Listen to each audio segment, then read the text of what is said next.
for joining tonight's presentation hosted by the City and County of Denver. My name is Kaylee Showers, and I'm going to be one of the discussion moderators tonight as we talk about the South Central Community Transportation Networks project.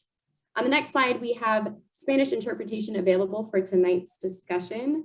Before I guide you through the steps to access interpretation, I'd like to invite Nora to welcome our Spanish speakers. Nora? Thank you, Kylie. Buenas tardes a todos y bienvenidos a la red de transporte comunitario del Sur Centro. Esta noche tenemos servicios de interpretación como lo tenemos regularmente en nuestras reuniones comunitarias, y para escuchar la interpretación, por favor vayan y pueden utilizar tableta o computadora para conectarse. Vayan al icono del globo en la parte inferior de su pantalla. Pulsen por favor ese icono y seleccionen el lenguaje de su preferencia como español para que puedan escucharnos. Tonight we are offering interpretation services as we usually do in these community meetings. And the idea is to be totally interactive and that people could be able to understand each other through the interpreters.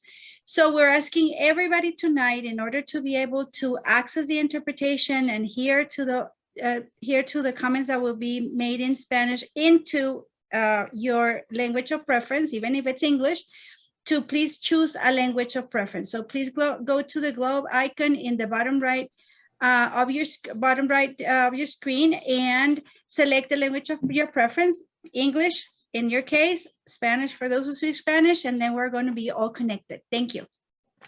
Thank you so much, Nora. And just to reiterate, for those of you connecting on a smart device, you can access the Spanish room by clicking on the globe icon on the bottom right of your screen and selecting the Spanish option. You can do the same if you prefer the English option. Give you a moment to do that now before we jump in and I introduce you to the leads for the presentation.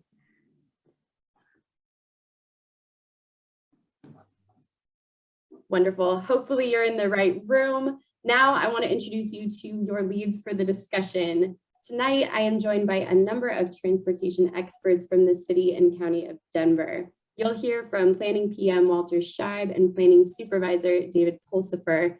Design PM Tiffany Louis and Build PM Gavin Weiss are also here with us to answer your questions and support the presentation. You'll also get to hear from Karen Grissom from the Office of Community and Business Engagement. All are from the Department of Transportation and Infrastructure. On the next slide, get to know our consultant team. I'm joined by consultant PM Josh Malem, Anthony Pratt, and Drew Parker, who are our design consultants. I'm also joined by my colleague Sarah Pkwyl, who will be moderating tonight's Q&A. Welcome, team. On that note, let's take care of a few housekeeping details before we get started. If you have a question or a comment you'd like to share with the group at any moment throughout the presentation, you can engage by one of two ways. If you're joining tonight's discussion using a smart device and you'd like to type in your question, please click on the Q&A button on the bottom toolbar of your screen. We'll be monitoring the Q&A box to forward questions to the project team, who will answer live or with a typed response.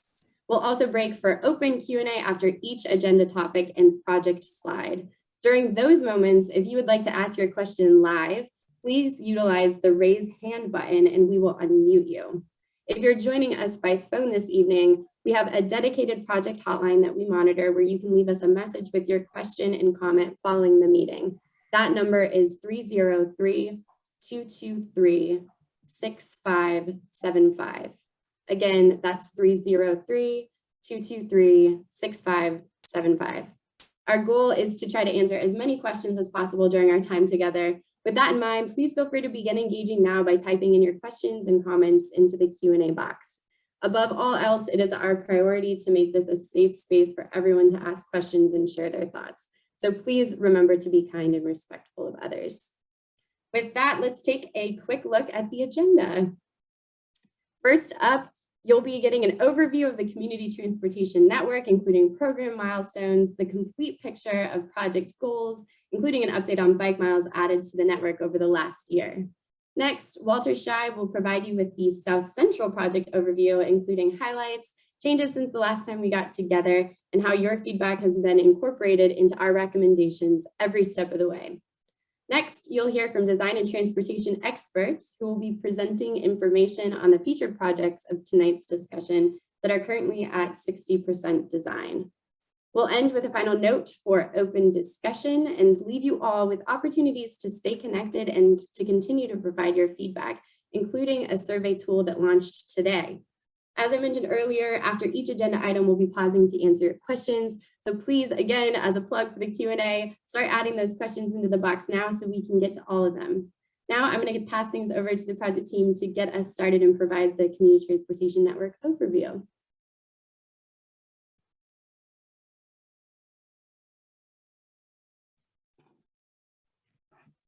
And I think that's you, Walter. Y pienso que ese es usted, Walter. And you can just go to the next slide. We're good to go. ¿Puede ir a la siguiente diapositiva? All right, so in terms of why we're doing these projects, there's really multifaceted benefits to these projects.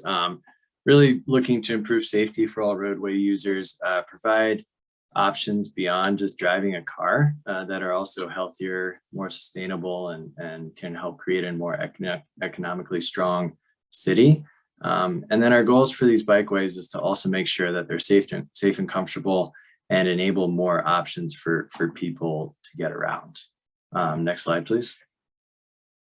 So these are the three community transportation networks that we've started focusing on first.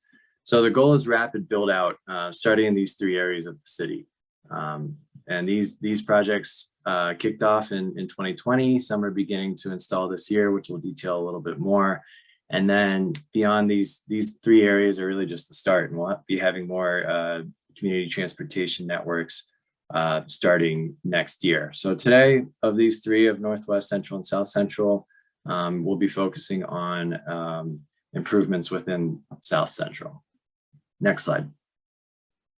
And we've also been making a lot of progress in terms of new lane miles installed since 2019. So as shown on the map here in red, all of those are installs that have happened between 2019 and 2021. So 74 miles installed with quite a bit more installations to come here, both in 2022 and 2023. So we're really excited about that. One thing I should note, some of these are installations that have happened through Community Transportation Network, and others are installs through our paving program and that sort of thing. So there's multiple approaches that we're taking here. Next slide. So this is just a quick plug for another citywide transportation planning initiative that's currently happening that I'm sure a lot of you are aware of. It's called Denver Moves Everyone 2050.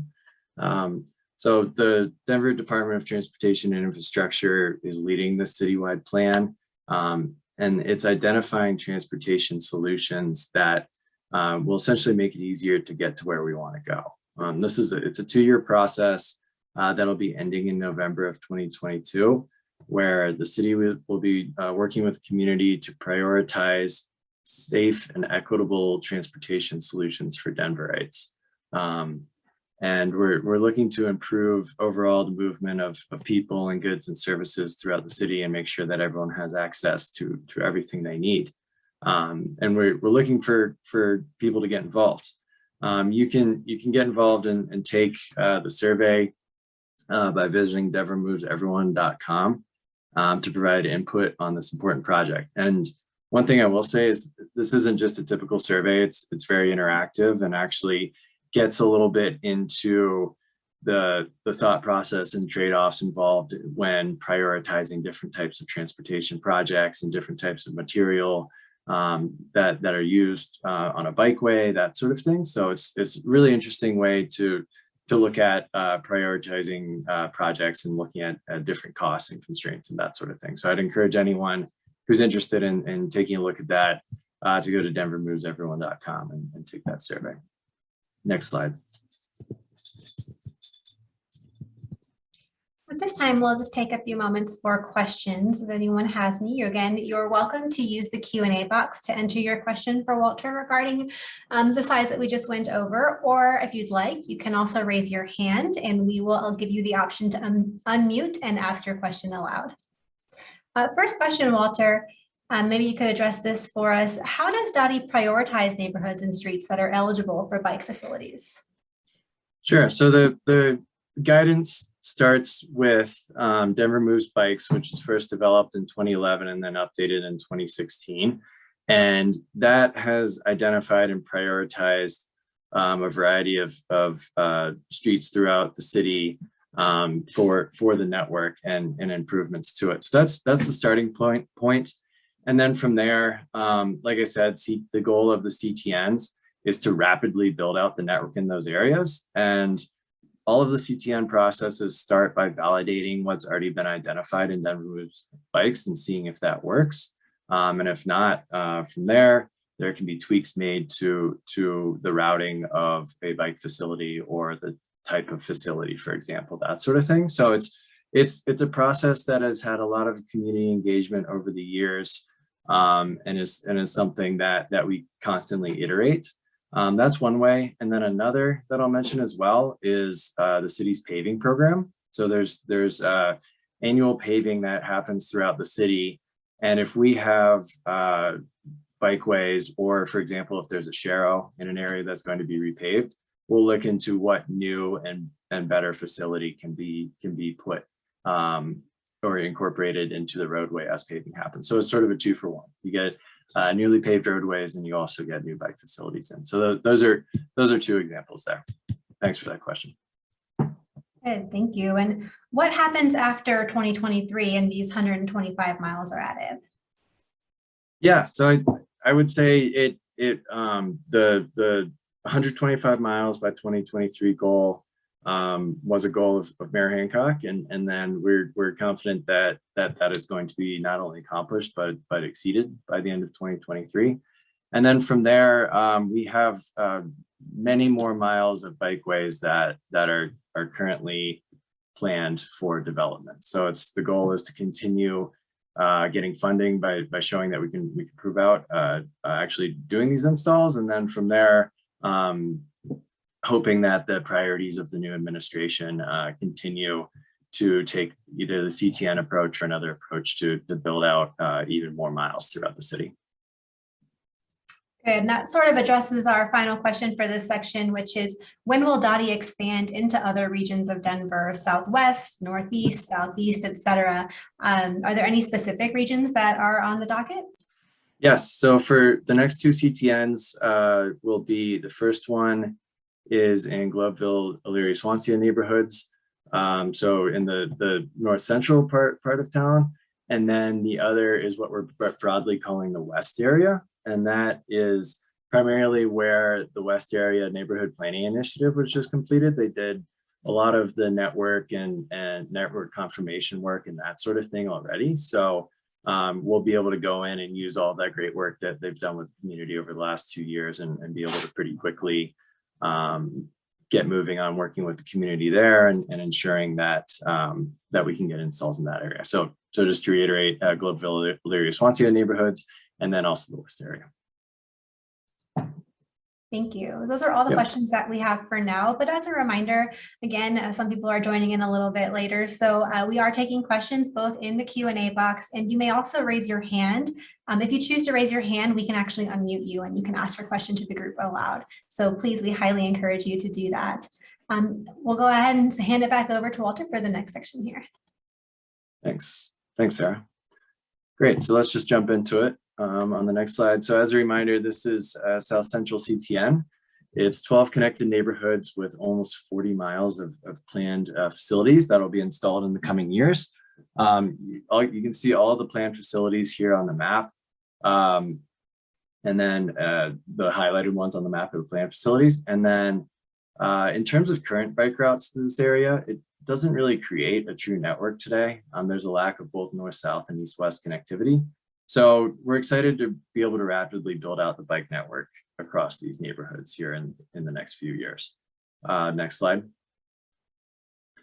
So South Central CTN has incorporated community feedback throughout the process.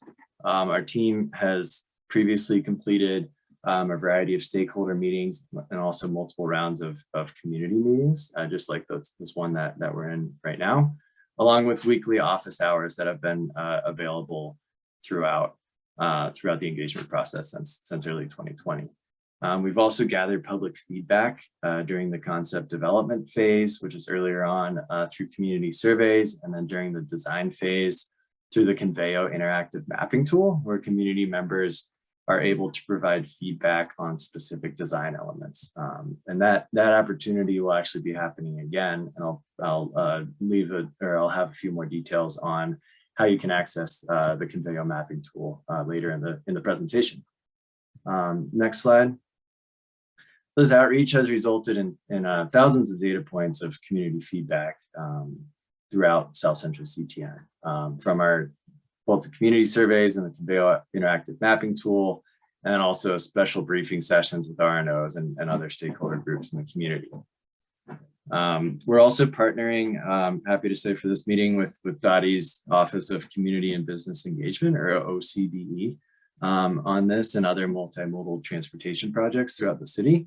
And I wanted to introduce Karen Grissom from that team, who's going to share a little bit more about OCBE. Next slide. Hi, I'm Karen Grissom, and I am new to the Office of Community and Business Engagement, also known as OCBE. This office serves as the voice and as an advocate within Dottie.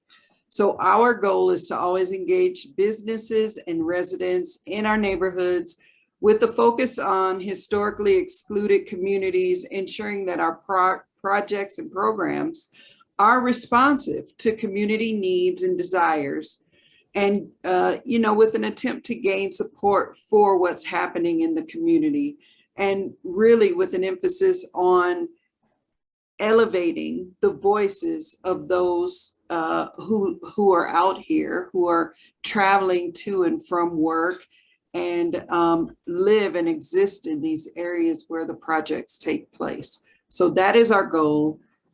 We are here to serve, and I am happy to be here today. And if you have any questions, feel free to reach out. Thank you so much for inviting me, Walter. Of course, it's great to have you here, Karen. Great, and then we can, I think, either Karen in the chat, if anyone wants to reach out to you, I think it might be great to share a way that they can access you, whether it's through the OCBE website or other options like that. I'll put my email. Okay, perfect.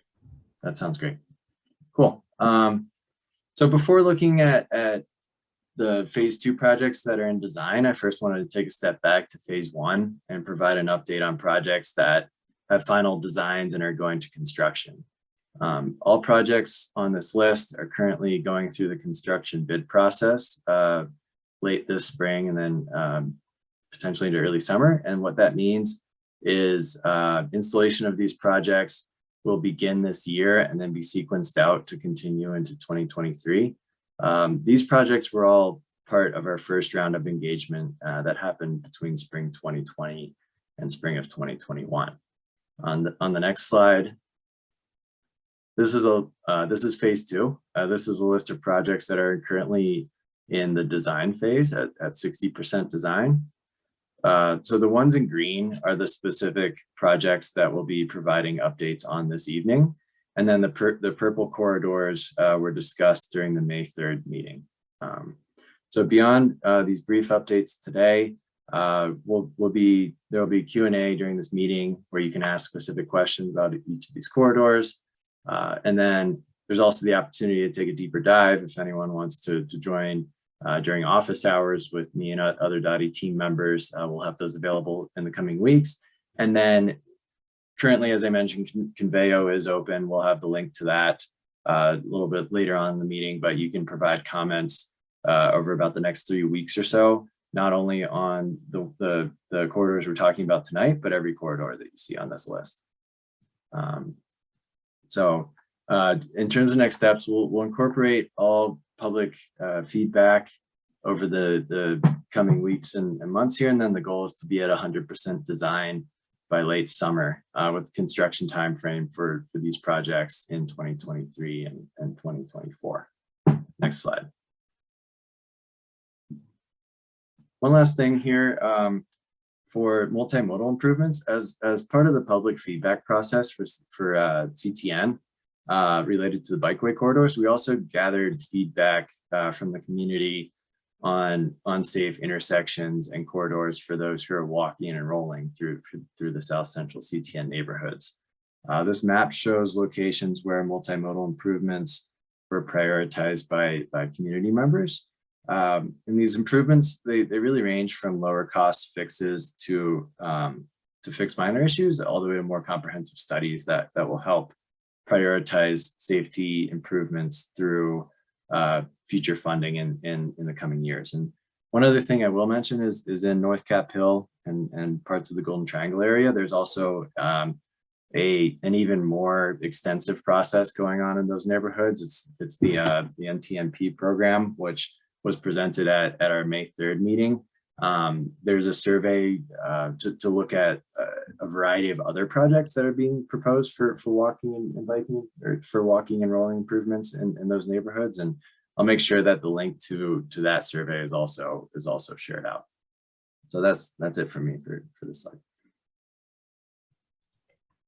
So once again, we are going to stop after each section for questions, but you're more than welcome to type questions in the Q&A box at any time throughout this event, whether it's about something that we've already covered or something that we haven't touched on yet that you'd like to know more about. Please feel free to use the Q&A box, or again, you can raise your hand to ask your question aloud. We will go ahead and open it up for questions for Walter or Karen. The first question, though, does Dottie anticipate designating funding for future iterations of these projects, including landscape roundabouts and more permanent design treatments?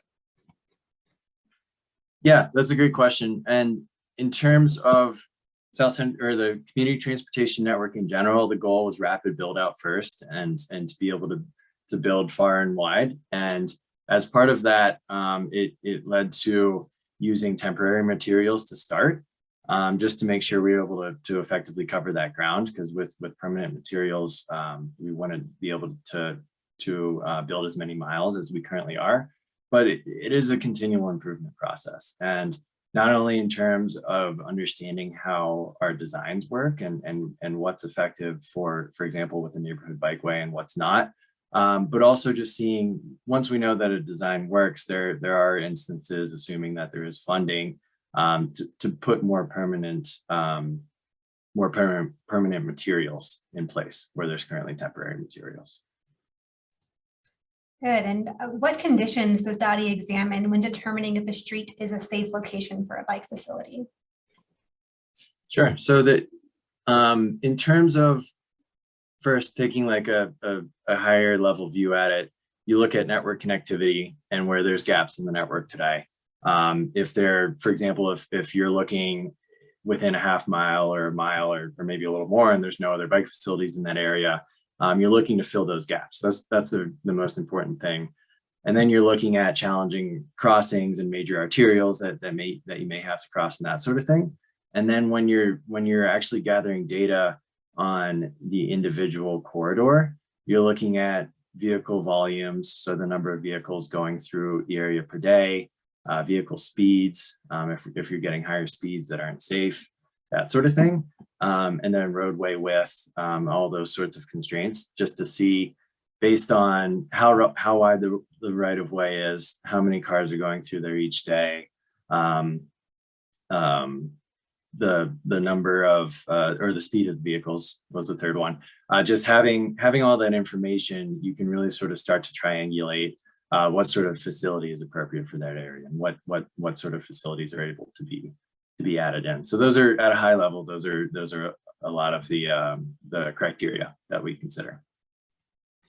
Thank you. We actually have a question from the audience from Brittany, who asks, are there definitions for what each of these facility types entail? Yeah, and by definitions, if that means like criteria in terms of speed and volume, those sort of things that I was talking about, yes, we do have speed and volume levels. I can pull up an example of that. I don't have it open right here, but let me pull that up and I can show you like the actual criteria that we have for that, because yes, there are. Just one second. And while I'm doing that, if there's any other questions or anyone else who wants to jump in, feel free. Yeah, so she might mean specifically protected bikeways or neighborhood bikeways. Maybe you could lend a definition for those off the top of your head if you have one. Yeah, like I was saying, it's primarily related to thresholds for vehicle volumes, so the number of vehicles traveling on the roadway and vehicle speeds. Those are typically you put those, you sort of plot those on an X and Y and see where a facility comes in terms of this is the speeds we're observing today. There's 5,000 or maybe 10,000 vehicles on here. Obviously, that's not appropriate for a neighborhood bikeway if there's 10,000 vehicles per day going through that area, that sort of thing. So yeah, it's essentially a chart that we use based on the data collected. Good, thank you. And Brittany or anyone, if you'd like to provide more context for that or clarify, you're welcome to raise your hand and we can unmute you. Last question for this section, I believe, is there any plan for an app where community members could ask it to map out a destination using bike paths and lanes? Yeah, so ideally we would like Google Maps to be working better for that. Today, it routes you on areas that are definitely not bikeways. I've had those challenges myself. It'll put you on roadways and that sort of thing. We've been doing our best to work with Google and have shared our current bike map with their mapping team, with the Google Maps mapping team, and have had some interactions with them over the last few months. And we're really trying to improve that because we made it clear to them that you're not routing people properly today, and we're looking to improve how that happens. In terms of the city developing an app ourselves, I just don't think we have the bandwidth or the funding to do that. It would likely be something that's third party in that way. But I think the one direct impact that we can have is ensuring that the bike facilities that are displayed on Google Maps are in fact accurate. And let me just share my screen real quick. I have that table pulled up. Let's see if this works. Yeah, can people see my screen? It is, yes, we can see it.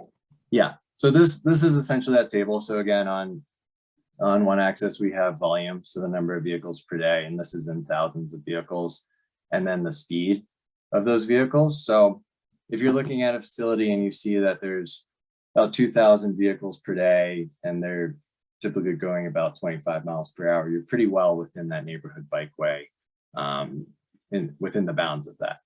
There are quite examples where you'll see speeds are more in the 25 to 30 mile an hour zone. And you can either go to a buffer bikeway, or if there's right-of-way constraints where you have to continue with a neighborhood bikeway. There are ways to reduce speeds, whether it's chicanes or pinch points or speed cushions, that sort of thing, to actually reduce the speed. And then there's other ways to also reduce volume for neighborhood bikeways, and that can be diverters and that sort of thing that doesn't allow traffic to continue to travel through a whole corridor, for example. It'll reduce or just lead to just local travel only. Speed cushions and diverters are two design elements that we're working to incorporate more as we're sort of learning what works and what doesn't in terms of design for neighborhood bikeways. And I would say we've heard loud and clear that people want improved neighborhood bikeways over what's been designed so far, and we're looking to further incorporate those sorts of designs. So let me make sure I can stop sharing my screen here now. Okay. And we'll work to get those slides back up, but we do have one final question for this section, which is, why does it seem that Dottie only waters down bikeway designs in response to community feedback rather than improving them and making them safer? For example, switching to sharrows or door zone bike lanes in order to preserve free parking. Yeah, that's a good question. And I would say a lot of that has to do with, again, safety is our #1 priority, but there are times where we receive quite a bit of pushback when we're putting in or proposing specific facilities from local residents, and it's just trying to balance a variety of different needs. And and just, yeah, so it's just balancing those needs and making sure that we can still design a neighborhood bikeway that's safe on that sort of corridor, which is exactly what I was talking about. We're starting a study soon to look at current neighborhood bikeways and the conditions both before and after install, and then what else can be installed to ensure safer neighborhood bikeways going forward. Thank you. That question came from Ian. Thank you. And thank you everyone for your questions so far. Ian also follows up, says, I get excited anytime I hear you say diverters. More of those, please. We are going to move on to the next section here to cover some localized updates. We'll start with Josh. Thanks, Sarah. I want to cover East 3rd Avenue. This project extends from North Clarkson or Spear Boulevard all the way to Gilpin. And along this corridor, we're showing 3 kind of different facility types. And I want to point that out as the main elements are, we're really trying to provide a high comfort crossing of Spear Boulevard. So from on the south part of Spear to the north part of Spear will be a 2-way protected bike lane that includes bicycle only signals. So you'll have a protected phase where only bicycles are moving across the intersection there. So that's a really nice connection, breaking down one of the barriers in the city and county of Denver. And then between Emerson and Downing will be a neighborhood bikeway, a little bit lower volume, lower speed section.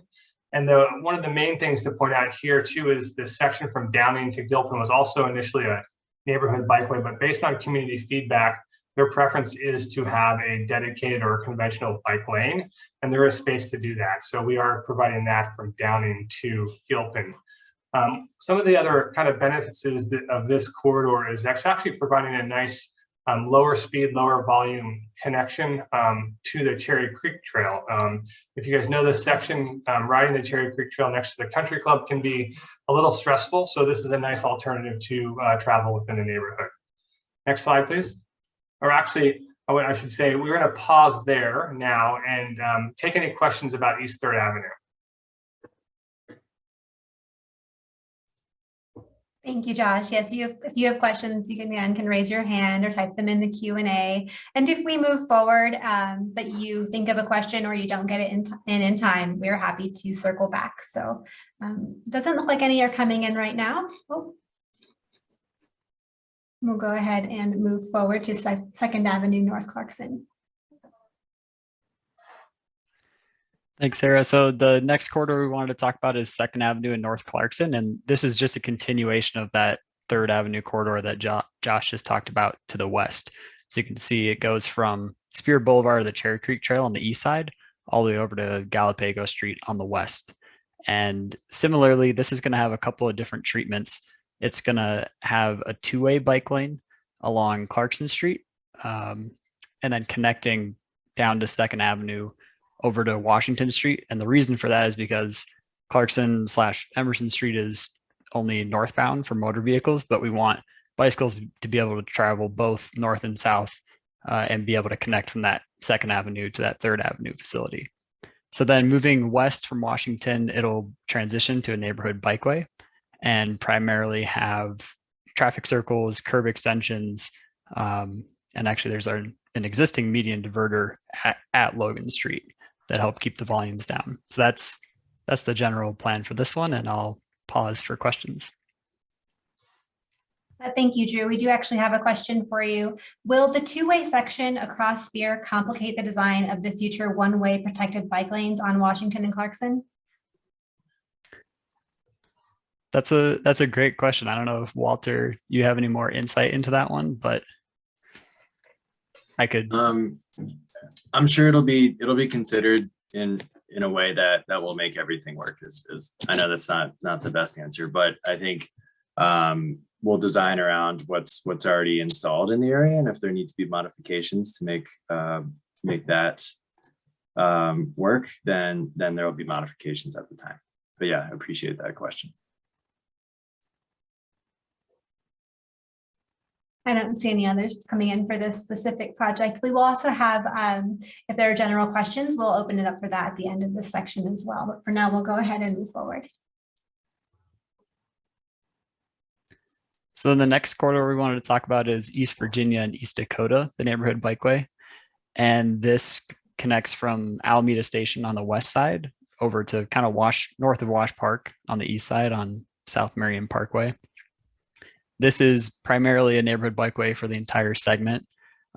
There are 2 new proposed diverters, one at Logan Street, which will be a median diverter that prevents motor vehicles from cutting through there, but allows people walking and biking to continue through. Then there will also be a half closure at Virginia Ave and South Sherman Street. And you can see in the bottom right of this slide, that photo there, that's actually an example from Lincoln Street and Bay Ave. And the half closure is a similar type of diverter treatment that it helps reduce traffic volumes for motor vehicles coming through, but allows bicycles to continue on. And so in addition to those couple of diverter locations, the primary treatments are traffic circles and curb extensions and enhanced crossings anytime the bikeway crosses a higher volume street. I'll pause here for questions on this one. Thank you, Drew. We actually do have a question from Ryan who asks, what will the crossing at Dakota and Downing be like? Give me 1 second. I'll take a look.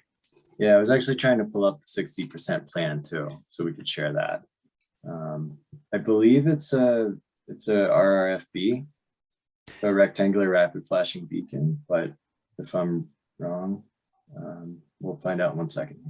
Let's see.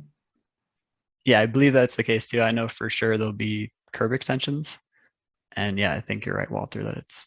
Yeah, let me I'm opening it up real quick. I actually want to show our current 60% design, just to show if I can find it here. My computer doesn't crash. Maybe while you do that, we can address one of the other questions that have Yeah, come in. sure. The buyout half closure often gets driven around. How can we enhance these to stop this behavior? Yeah, that's a good question, and I've experienced that myself. I live right over in that area, and I've seen people just sort of cut through. I think it's just as we're learning and incorporating these new diverters into our designs, just that's an example of something that isn't working as it was supposed to, and just making sure that there's more and or better designs for how we're conceiving of these and building upon what we've learned on some of the first neighborhood bikeways that have gone in, like Bay Ave, for example. So it's just a continual improvement process, I would say. Good. Maybe we can go ahead and circle back to that previous question about the crossing at Dakota and Downing. And then there was a similar question at Dakota and Logan. Perhaps you could speak to either of those. Yeah, I'm having issues with my my computer is not liking all the stuff that I have open, unfortunately. But Dakota and Logan, there will be no through travel on Dakota, or yeah, no through travel across Logan on Dakota, as Drew mentioned. So there will be a diverter there, which also means there will be no left turns off of Logan and Dakota. I think this is working now. Let me try to share my screen here. So this is Logan and Dakota. I know there's a lot going on here, but we'll try to zoom in. And as I was saying, there will now be vehicles won't be able to drive through. They'll have to turn right onto Dakota and Logan, whereas bikes will be able to pass through the center. And then also those turn lanes off of Logan are being eliminated too. So it'll really lead to a much less complicated intersection and a lot less conflicts there with vehicles. Because I know there's also parts of Logan that with the median, there's issues with sight lines and that sort of thing. So it really just simplifies that intersection overall. Let me go over to Downing real quick. So Downing, the current condition on here is, yeah, so there will be RFB installed.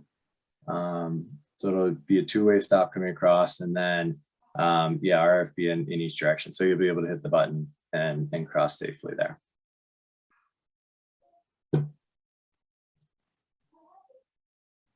Thank you. We did have another question. Any insight on the latest with the city putting a traffic light at Dakota and Broadway?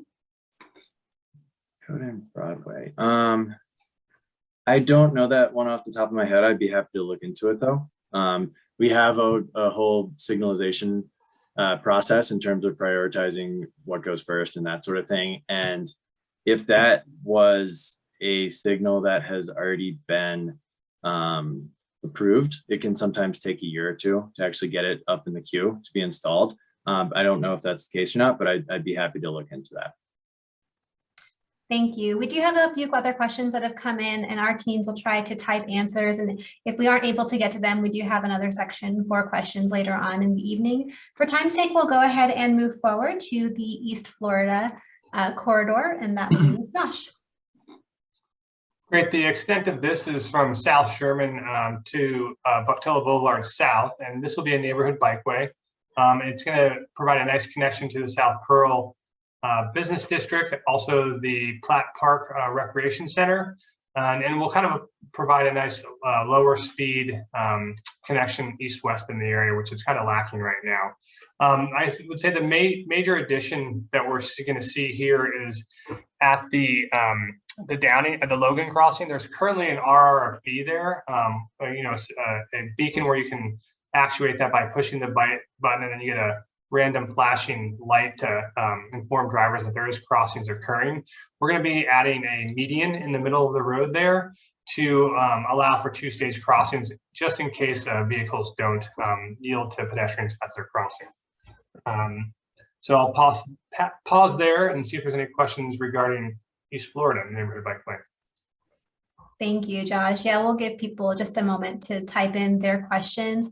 Alternatively, as a reminder, you can raise your hand and we will unmute you so that you can speak directly with the project team if you have any questions. Don't see any coming in yet, so we'll go ahead and move forward. But again, if anything, if you're typing anything, please feel free to go ahead and submit that whenever it's ready. We'll get back to it. And next is South Sherman neighborhood bikeway. This is a fairly long corridor in this neighborhood here, and it's connecting from Mississippi all the way down to Harvard. So basically to the south part of Denver through here. Want to point out one of the major elements that is going to be implemented here is the crossing of Evans, a pretty big arterial roadway with lots of volume. There's going to be an RRFB and also a diverter at Evans. So vehicles will not be able to go through Evans on South Sherman, but bicycles and pedestrians will be able to cross there. The top image shows an example of this. The initial installation will be paint and post, and then maybe in the future more hardened improvement. Most of the intersections along this corridor will be either curb extensions or neighborhood traffic circles to keep speeds low. In general, we see very low volumes on this corridor. So the major diversion is happening at Evans. Stop for questions. There was one that came in asking if this area is signed for 20 miles per hour, but it may have been the last slide. So Walter, correct me if I'm wrong, but I think new signs start going in July. Is that correct? For streets as that far have as I know, current, yes. Yeah, Yeah. For signs that have current. So all local. This is a local street, so will be eventually signed as 20 miles an hour. That's correct. Yeah, the legislation is passed to change all local roadways to 20-mile-an-hour speed limit, and as Josh was saying, it's just takes a little bit of time to make sure that all that signage gets changed. Thank you. Another one for Josh. It says Sherman currently has a lot of two-way stop signs where bikes go against the grain. Will this change? Yes, there are a fair number of intersections where we are flipping the stop signs to allow more free travel for bicycles north-south. I don't know the exact intersections right now, but they will be flipped to enhance bicycle travel. And typically, where we have an intersecting bikeway, those will go to four-way stops if there's a current two-way stop control. Thank you. And another one for you, Josh. Last time I reviewed Sherman, there were too many stop signs for it to be useful bikeway. Anything being done about that? All-way stops are fine because you can just Idaho stop through it. Two-way stops not in your favor are not good.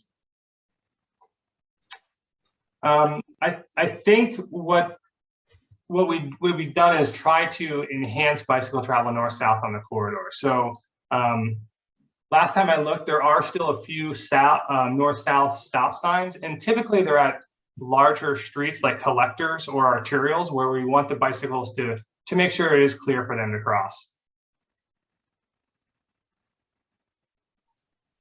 Thank you. I think we're good to move on to the next slide. That's South Franklin with Anthony.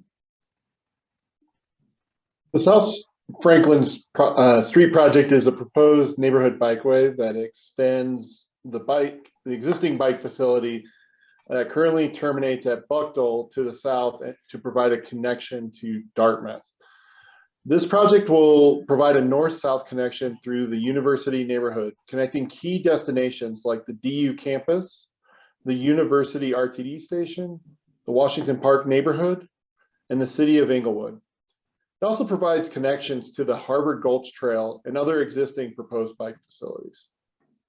Today, this corridor has a wide cross-section with higher vehicle speeds but lower traffic volumes. Treatments on this corridor are proposed to help maintain the low existing volumes and help reduce the higher speeds along the corridor while enhancing safety and providing route simplicity. Notably, speed cushions are proposed along this corridor. The project will be part of a 2-year pilot implementing speed cushions on a few corridors identified through the CTN process. During this pilot, the city may identify future locations where they may consider speed cushions or other traffic calming measures. The city will not advance plans and designs on additional locations until the pilot's completion. Is there any questions on this corridor?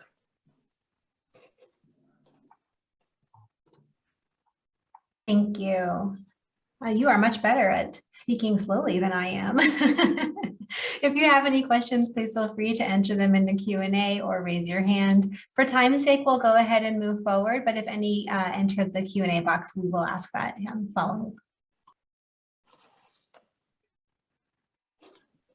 Okay, so this is at Birch Street Neighborhood Bikeway. This project's a little bit earlier on in the concept phase from these other projects that we've discussed tonight, as we've been working with RTD on routing options through the site at the Colorado station here. So the proposed alignment is Birch, starting at Colorado Center Drive in the north, and then going down south to Eliff from there, and future neighborhood bikeway connections on Eliff in the south. So north of Evans, in the station area, the original aim was to use the existing shared use path on the west side of Birch. But just during a recent field visit, it was determined that portions of the shared use path were unfortunately too narrow for bikes to pass in either direction, which meant it was too narrow for the city's engineering standards. So now this portion north of Evans is actually going to be designed as a neighborhood bikeway. One thing that we definitely acknowledge is there is a challenge with the intersection alignment at Evans today. So you can see in the picture, the second picture at the bottom there, you can see Birch jogs over at Evans, which is a busy roadway. Dottie's long-term goal is to align this intersection so it's no longer offset, but that will only become possible once redevelopment begins to happen in the station area here, which is going to be within the coming 5 to 10 years or so. So we're beginning to plan for this alignment through the upcoming near southeast area plan. But in terms of like when that will actually happen, it's just dependent on that redevelopment in the area. Any questions on this corridor? We do have a raised hand from Sure. Stan. So Stan will be sending you the option to unmute here whenever you're ready. Thanks, Sarah. Hey, Walter and the rest of the team. Hey, Stan here with MBAC. Question, Walter, and for everybody. I heard you said, the national neighborhood bikeway speed or neighborhood speeds are going to be 20 miles an hour. And that's going to be changing over the next several years. But I also noticed in complete street guidelines, it actually said a range of 15 to 20 miles an hour. I think we've all heard that the interested but concerned rider still is not comfortable with any interaction with cars, say on a neighborhood bikeway. Could we make a bold move and neighborhood bikeways start posting a speed limit of 15 miles an hour? How about that? And, just slowing the traffic down to a crawl and hoping that that will entice more people to utilize neighborhood bikeways. Take it away. Thanks for the question, Stan. I would say that in terms of the 20 mile an hour, that's for all local roadways. And then for neighborhood bikeways, like you said, the design goal is 20 at max and even lower than that. And that's sort of the iterative process that we're going through and just understanding if current designs that are in place, are they actually reaching our speed goals or as you said, are vehicles still moving too fast through these areas and creating discomfort for the interested but concerned riders. So kicking off a study on that soon, just in the next few weeks here.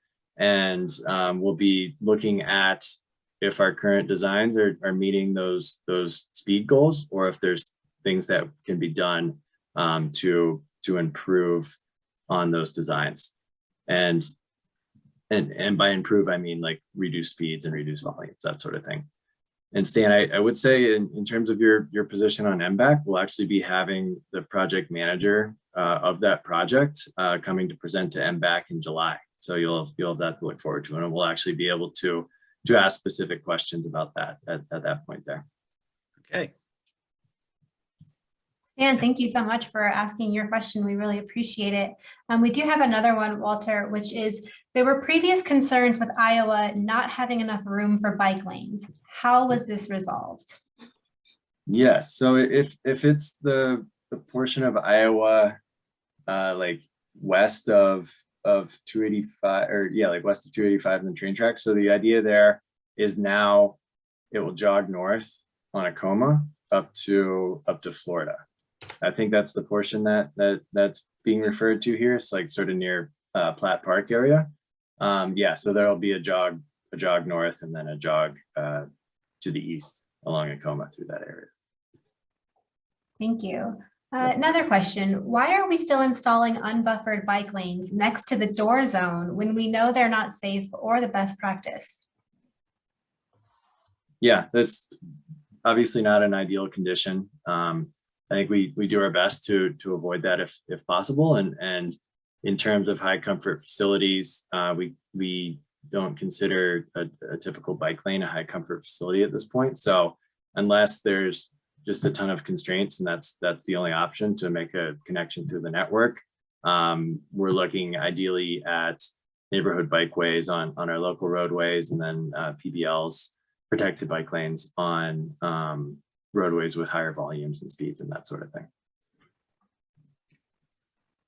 Thank you. We did get a clarifying statement on the Iowa question. Specifically, they were speaking about the section between Logan and Broadway. Again, the question was not having enough room for bike lanes in those areas. Yep, and that's the section that I was detailing. So it'll Acoma is just west of Broadway. It's like a block or two west of Broadway. So the jog will happen there and then cross Broadway and then continue east through Platt Park and that intersection at Logan. Thank you. And the project team looks like they're clearing out some additional questions for us. So thank you so much. We'll go ahead and move forward now. Great. So just one thing that I want to say here before we're done is you can take a deeper dive into any of these corridors, into the designs of the corridors that you just saw, and share your feedback through the online mapping tool Conveyo. You can access Conveyo at the link that's shown on the screen. So it's the bit.ly/SCCTN Conveyo, which will also make sure that's in the chat and circulated after after this meeting as well. So you'll be able to access it, and you'll sort of see what's on the screen here, and you can click on South Central Community Transportation Network, or for that matter, any of the other networks that are currently open for comments. And then you can view the 60% design of any of these corridors. And you can actually leave comments on the map on specific design elements or areas where you feel like there may still be issues with the design, or areas where you may have yourself experienced unsafe conditions, that sort of thing. So you can leave all these comments, and then they'll be reviewed by our team and incorporated into our designs as we're further iterating beyond 60%. So the comment period is open for 3 weeks. So from today through the beginning of June. So again, this is another way to provide feedback. And if you'd like to, again, take a deeper dive beyond Conveo, just a plug for office hours as well. We have office hours once a week. Happy to get on Zoom with people and have more in-depth conversations for 20 minutes or so. So yeah, thanks for that. Next slide. And we are reaching the end of our time today. If you have any other questions, please feel free to enter them in the Q&A box. If you have comments or additional questions, or would just like to speak to any of our team directly, again, you can raise your hand and we'd be happy to unmute you so that you can ask your question aloud. And yeah, while we're doing that, let's go to the slide that has the other contact info and that sort of thing, on how people can reach us, just since I know we're almost at the end here. Sorry, Sarah. No, not at all. I was just going to say that link for the Conveo, Kaylee was kind enough to drop that in the chat. So hopefully you can copy and paste that into your browser or save it for later. Awesome. Thank you both. I can speak to this slide on how to stay connected. But first, we just want to thank all of you yet again for being here. We hope that tonight's presentation was a helpful way to interact with the project team and to get answers to your most pressing questions. We also hope you feel confident in your ability to use the survey mapping tool that launched today and is open until June 2nd. We encourage you to share what you've learned with your neighbors and friends so we can hear from them as well. We'll keep you updated on when we hope to schedule our next community meeting. Until then, we have a number of ways that you can get connected to us. We have a couple dates coming up in May. Those are listed on the slide in front of you. And for those calling in, I'll say them out loud. Tuesday, May 17th from 11 a.m. to 12 p.m. and Thursday, May 19th from 10 to 11. And those office hours are just informal ways that you can get connected to the project team and ask your questions one-on-one. You can also give us a call, email us, and stay connected in those additional avenues. With that, I want to thank everyone for joining. No matter how you get around Denver, your feedback in this process is so valuable, and we recognize that you dedicate your time to be here, and we appreciate that immensely. We look forward to continuing to engage with you on the Community Transportation Network project. And until then, we hope you have a great night and that you stay safe. Thanks, everyone.